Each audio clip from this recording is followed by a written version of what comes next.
Hey, welcome back to Inside Rebel Football, the second quarter offense edition, and I am with newly new offensive coordinator Coach Kevin Davis. And Kevin, welcome to Inside Rebel Football. Well, thank you so much, Stanley. I appreciate you. Well, first of all, we got a little time, so I want you to tell the viewing audience about yourself and where you came from and how you got to West Monroe. Okay. Well, I've been here for 4 years in Louisiana. Retired in Texas back in 2017 at Carthage High School, and I'd coached 33 years over there. Got to win a state championship at Texas High in Texarkana, and then obviously at Carthage when my son Kason was a senior. We won the 4A Division I state championship there, and I just felt like that's the king of the hill as far as winning a state championship with your son. So I thought it's time to retire and do something different. So I came to Louisiana, and I have a daughter and a son-in-law that are in Sterlington, Tyler and Kelsey Albritton, and they teach up there, and so Mama wanted to be closer to them, thinking there might be a grandbaby on the way, and Right. so we came to Washita. Jeff Fitzgerald hired me over there, and then I spent the last year out there at West Washita with Mike Rainwater, and Coach called me this spring, and I had the opportunity to come over and see things in West Monroe. And I'd known about them forever, knew about them when I was in Texas, and felt like this was probably the closest thing to Texas football that I had been around.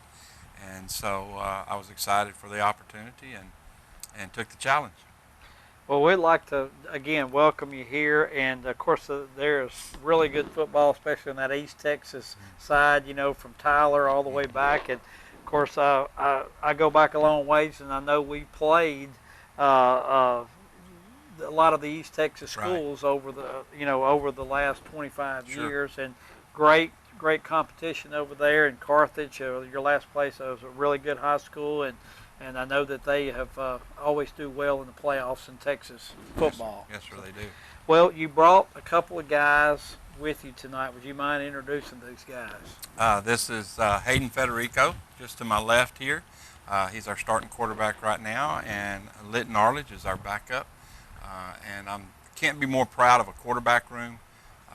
Also have Garrett Fry in there with us, and those three guys do a tremendous job, bring a lot of a great work ethic to the game, and work each and every day. And so I'm excited about having them as quarterbacks.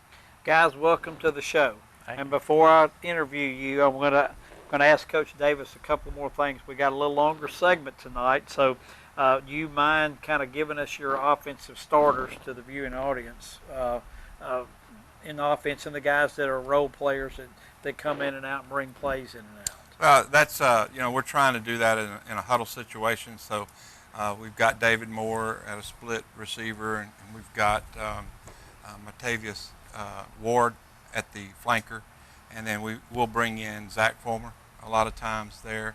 Cooper Simmons, our tight end, and Noah Norman's our fullback. Okay, and it's kind of by committee right now, tailback wise, with Chauncey Lee and Gage Dejan working a little bit right now. Caden Willis is a little banged up, but we hope he can be back for us Friday to play for us. And so those are our starters there. Offensive line-wise, we're kind of mixing and matching kind of all over the board. We got both the Tucker boys, Carson and Connor. Yeah, I get them mixed up on the field, and I get them mixed up with their names. Well, I had them on the show last year, and I was trying to. I called Carson Connor and Connor Carson, so I understand that. And I'm still being young in the system and having 83 players. You're still trying to get names down, but we have those guys, and one's probably our X guard, and one's our Y tackle. Right. In that respect, we have Loring at the left guard spot, or the Y guard spot, and then Nate Green has come back in to play that X tackle spot as far as that goes. And right now we got Jovi backing up one of them. Don't know for sure if he wants to be. We're going to put him at center or the X guard spot there, and then and Wheaton takes care of the X guard spot also. He's had a little stomach illness last couple of days. So thing that helps us in that respect, gives us a lot of backup opportunities to do some things. But mainly that's probably what we're looking at in the starting lineup as far as bodies go, people go, and those receivers are going to be rotating in and out. Gotcha. All right, guys. Let's talk a little bit about the quarterback position. The most watched position when the offense is out there is the quarterback. And I had both you guys on the show last year. And I know, Hayden, you're the starter, and I know, Litton, you're the backup. But you're just one play away, Litton, of coming into the ball game. And I know Hayden took a pretty good shot the other night, and they pulled him out, and you were in the ball game just like that. Talk about your preparation and what's done, what you've had to do to be ready to go at any split second.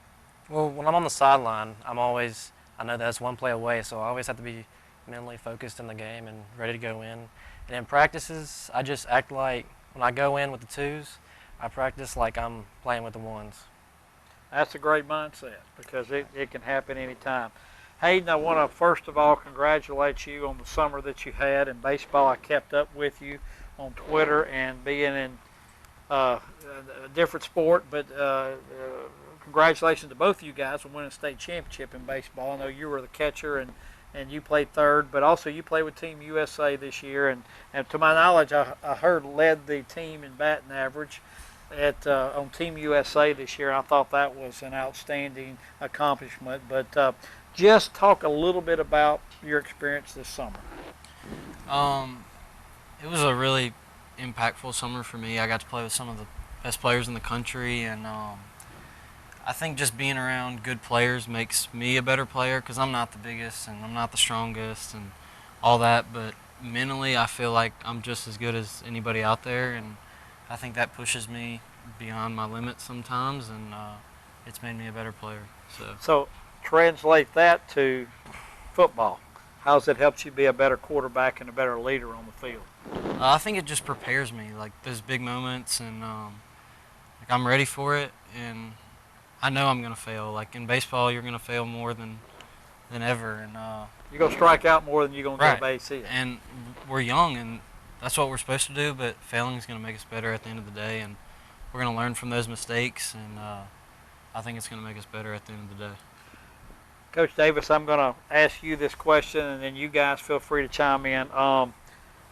The turnovers last Saturday night, I know that y'all have had a chance to look at it and correct some things. To us on the sidelines and watching the game, we don't have the ability to watch the film like you guys did, but in our viewpoint, they were all just mesh points or deciding who was going to, the fullback was going to clamp down or Hayden was going to pull. But for the most of the part, those things are correctable, those fumbles we had. And what have y'all done this week in practice to correct that? Well, I think, you said what we've tried to do is we've analyzed things, we've looked at it, okay, what went wrong in situations, and every one of them were correctable. And so what we did this week in practice is we try to do it fast, we try to speed up the game, we try to practice that way also, but we put a little more pressure on them in mesh drills. Had bags, had guys going where we wanted them to go. We've kind of let them choose, but now we're just saying this is where we want to go. This is what we want to do.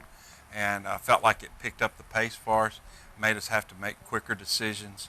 Okay, obviously one on the pitch was, Hayden he caught him off guard, I think, a little bit, didn't have his feet set, got it a little bit behind. On the mesh with Noah, Noah left about a half a second early. When you leave a half a second early in a game, obviously we wish the flag would have been thrown, but it wasn't. And then now the timing's off. We don't get the ball in the mesh. We get it on his hip. It's always on his hip, and he's running through the secondary. If he has the ball, then it's a touchdown rather than a fumble in their ball. So those type things, and then the pocket on when Litton came in and handed off, that's just a base play that we always run, and Chauncey made just a small pocket instead of making that big pocket for him, and it squirted out. So all those things, like you said, are correctable, and we worked on them this week, put it behind us, and let's go. Guys, are y'all ready for Friday night? Ready. Yes, sir. Hayden, I want to tell you what a great throw that you had. I know it was on our highlight reel. It was just a beautifully thrown ball to to David Moore. David Moore. Yeah. I'm trying to think of David Moore. Thinking of the young man, but Moore made a beautiful catch, hit him in stride, and it was a great moment Friday night. And we know that we're still 0-0. We know Sterlington's coming in, and they're a very, very good, solid football team, and probably a little chip on their shoulder about wanting to play the Rebels at Rebel Stadium. So good luck to y'all Friday night. I'll be on the sidelines, and I hope we can have be 1-0 after this season. Guys, thank y'all for coming in, and thank y'all for stopping by this evening. We'll be back with more Rebel football right after this timeout.